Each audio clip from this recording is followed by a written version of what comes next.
Saudi আরবের visa totally closed of. Welcome করছি দেশ প্রবাস ভিশনের ইউটিউব চ্যানেলে রাজীব খান। সৌদি আরবের আগেও আপডেট দিয়েছি, আজকেও নতুন একটা আপডেট নিয়ে আসলাম, কারণ আপডেটটি খুবই জরুরি।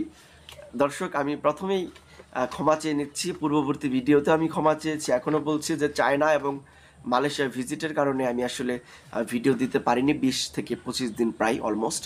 তো এখন থেকে নিয়মিত আপডেট পাবেন, সাথে থাকবেন। দর্শক, আমি একটু বলে নেই যে সৌদি আরবের ভিসা যে বন্ধ হবে এই বিষয়ে কিন্তু আমি আরও আগেই সিগন্যাল দিয়েছিলাম, কারণ সৌদি আরবের ভিসা বন্ধের উপক্রম প্রায়।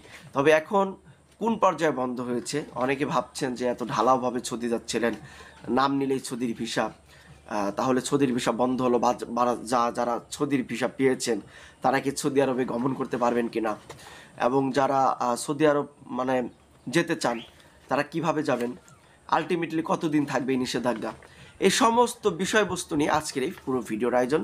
সঙ্গে থাকুন, না টেনে দেখুন, কারণ টেনে দেখলে কি হবে, অনেক গুরুত্বপূর্ণ ইনফরমেশন মিস করবেন।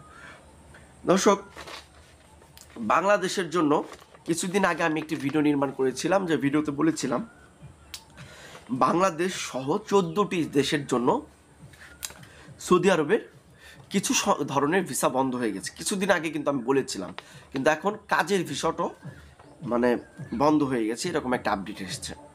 তো আমি আগেই বলে নিই যে আমি কিছুদিন আগে ভিডিও বানিয়েছিলাম যে বাংলাদেশের জন্য ভিজিট, বিজনেস, জিয়ারা টাইপের যে ভিসাটা আছে, এটা হজকে, পবিত্র বড় হজকে কেন্দ্র করে এই ভিসাটা মানে ক্লোজ রেখেছে। তবে তারা সেই সাথে ঘোষণা দিয়ে দিয়েছিল যে জুনের মাঝামাঝির পরে, মানে জুনের শেষের দিকে তারা পুনরায় এই টাইপের ভিসাগুলো আবার অন করে দিবে। তো তার মানে বোঝা যাচ্ছে যে এটা হজকে কেন্দ্র করে, পবিত্র বড় হজকে কেন্দ্র করে। এখন আবার পুনরায় একটি আপডেট এসেছে, বাংলাদেশ সহ ঠিক সেম সেই দেশগুলো, আমি নামগুলো বললাম না, কারণ আমার বাংলাদেশ নিয়ে থাকেন, বাকি 13টা দেশের নাম আপনাদের আমি মনে করি জানার প্রয়োজন নাই, এটা অযথা টাইম ওয়েস্ট। তো আমি এতটুকুই বলি যে এখন বাংলাদেশ সহ 14টি দেশের জন্য সৌদির ব্লক ওয়ার্ক ভিসা সাময়িক স্থগিত করা হয়েছে। সৌদির ব্লক ওয়ার্ক অর্থ কাজ, এক কথায় ব্লক করছে বন্ধ, মানে কাজের ভিসা বন্ধ হয়ে গেছে, বা সেটা সাময়িকভাবে স্থগিত করেছে কিছুদিনের জন্য। তবে তারা বলেছে যে স্থগিত দেশ মানে এই জিনিসটা, এই অফটা বেশি দিন থাকবে না, জুন পর্যন্ত বহাল থাকবে। এবং তারা কিসের জন্য এটা বন্ধ করেছে তারা সেটাও উল্লেখ করেছে, যে পবিত্র বড় হজকে কেন্দ্র করে অতিরিক্ত ভিড়ের নিয়ন্ত্রণ। কারণ যদি ভিজিট ভিসা চালু থাকে, জিয়ারা ভিসা চালু থাকে, ফ্যামিলি ভিজিট চালু থাকে, বিজনেস চালু থাকে, বা যে ওয়ার্ক ভিসা চালু থাকে, এগুলোর কারণে কি হবে, মানে এক্সট্রা একটা ভিড় ইমিগ্রেশন প্লাস ওই কান্ট্রিতে প্রভাব পড়বে।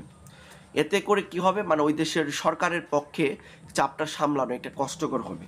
তার অতিরিক্ত ভিড়ের নিয়ন্ত্রণ ঠেকাতে, এবং অনেকে আছে যে এই সমস্ত ছোটোখাটো বিষয় গিয়েও মানে বড় হজ করার চিন্তাভাবনা করে বা করে। আমি বলবো, দেখেন, ইবাদত হচ্ছে স্বচ্ছ, চুরি চামারি করে ইবাদত এটা স্বয়ং আল্লাহ দেখে। তো আপনারা চেষ্টা করবেন যে প্রকৃত অর্থেই প্রকৃতভাবে যদি সামর্থ্য থাকে, আল্লাহ তাআলা মহান রব্বুল আলামিন বলেছেন যে যদি সামর্থ্য থাকে তার জন্যই হজ ফরজ, সামর্থ্যবান ব্যক্তি ছাড়া হজ তার জন্য ফরজ নয়। অতএব আপনি সামর্থ্য না থাকলে হজ আপনার জন্য ফরজ নয়। তো সেই জায়গা থেকে আপনারা মানে অসাধু পথ অবলম্বন করে হজ করবেন না, এতে আমাদের দেশের একটা দুর্নাম হয় এবং এটা খুবই দুঃখজনক। যাই হোক, তবে সর্বোপরি আমি বলতে পারি যে ভয়ের কিছু নেই। এই জুন মাসটা ক্লিয়ার হলে আশা করছি জুনের শেষের দিকে বা জুলাইয়ের ফার্স্ট উইকে এইরকম এই visit, business, family, Jiara, work, everything always visa কিন্তু অন হয়ে যাবে। আবার আগের মতো সবাই সৌদি আরবে যেতে পারবেন ইনশাআল্লাহ। এইটাই হচ্ছে সৌদি আরবের অফিসিয়াল আপডেট। ভয়ের কিছু নেই, সে প্রত্যাশায় সবাই ভালো থাকবেন। ধন্যবাদ, আসসালামু আলাইকুম।